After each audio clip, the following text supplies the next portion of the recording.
নমস্কার বন্ধুরা, আজকে একটা রান্নার ভিডিও নিয়ে চলে এসেছি। আজকে রান্না হবে মুসুর ডাল নিয়ে নিয়েছি এখানে, আর পালং শাক। মুসুর ডাল দিয়ে পালং শাক বানাবো। মুসুর ডালটা ভিজিয়ে নিয়েছি, আধা ঘন্টা ভিজিয়ে রেখেছিলাম। এখানে পালং শাক কেটে নিয়েছি, আর এখানে আছে পেঁয়াজ কুচি, একটা মিডিয়াম সাইজের একটা পেঁয়াজ কুচি নিয়েছি, আর এখানে টমেটো একটা, দুটো লাল লঙ্কা, আর এখানে রসুন কুচি, আদা কুচি। কড়ার মধ্যে জল দিয়ে দিয়েছি, এবার ডালটা সিদ্ধ করে নেব।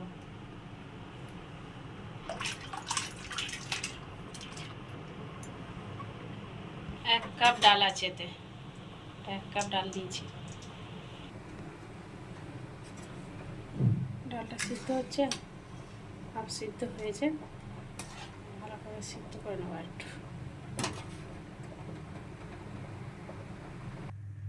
ডালটা সিদ্ধ হয়ে গেছে, এবার নামিয়ে নেবো। ডালটা আমার সিদ্ধ হয়ে গেছে। কড়াতে তেল দিয়ে দিয়েছি, এবার ডালটা আমি ছকে নেবো।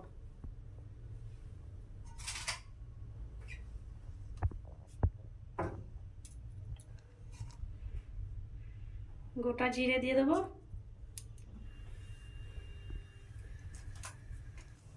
এবার দিয়ে দেবো 2টো তেজপাতা, শুকনো লঙ্কা,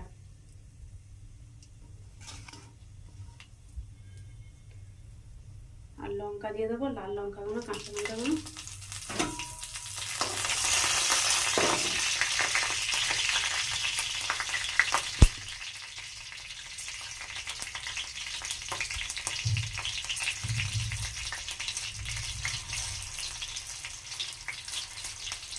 এবার রসুন কুচিগুলো দিয়ে দেবো।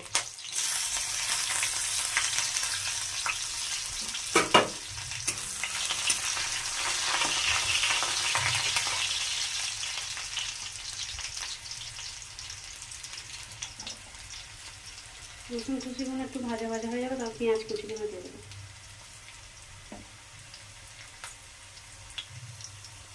এবার পেঁয়াজ কুচিগুলো দেবো,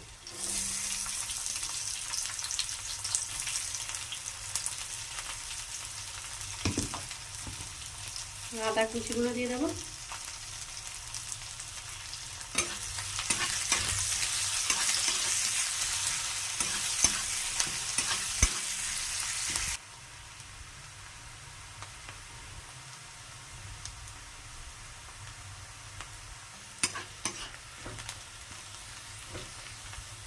এবার পেঁয়াজগুলো লাল লাল ভাজা হয়ে এসেছে, এবার টমেটো কুচিগুলো দিয়ে দেবো।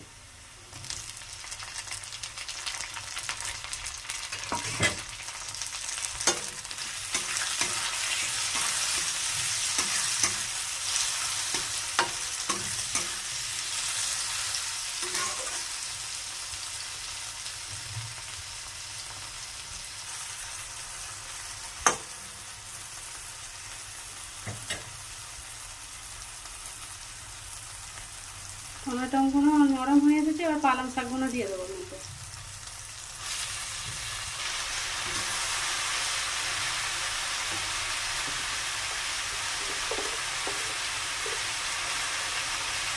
এক চামচ লবণ দিয়ে দেবো, ছোটো চামচে।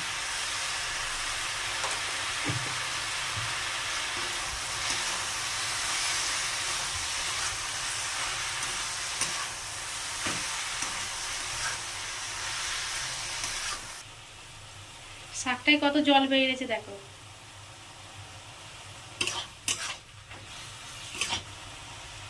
এর মধ্যে হাফ চামচ হলুদ গুঁড়ো দিয়ে দেবো,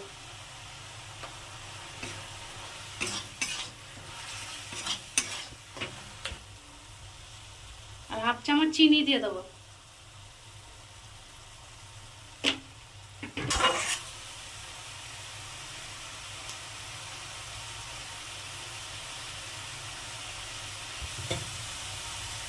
এবার সিদ্ধ করা ডালটা এবার দিয়ে দেবো এর মধ্যে।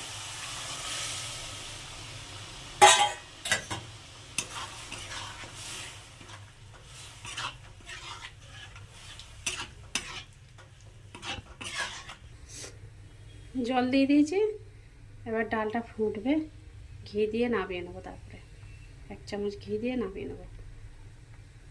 ডালটা গাঢ় গাঢ়ই হবে, পাতলা হবে না।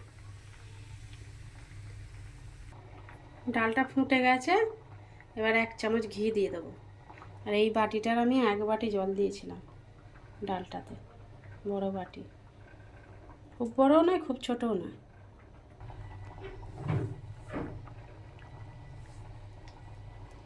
এক চামচ ঘি দিয়ে দেবো।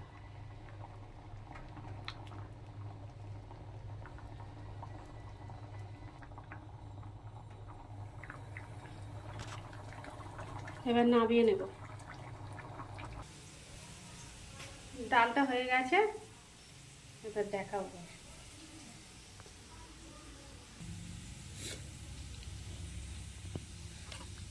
ডালটা এরকম বানিয়েছি, গাঢ় গাঢ়। আমি যেরকমভাবে বানালাম, বন্ধুরা এরকমভাবে বানিয়ে খাবে, দেখবে দারুণ লাগবে পালং শাক দিয়ে। আমার ভিডিও ভালো লাগলে লাইক সাবস্ক্রাইব করে দেবে। এখানেই শেষ করছি।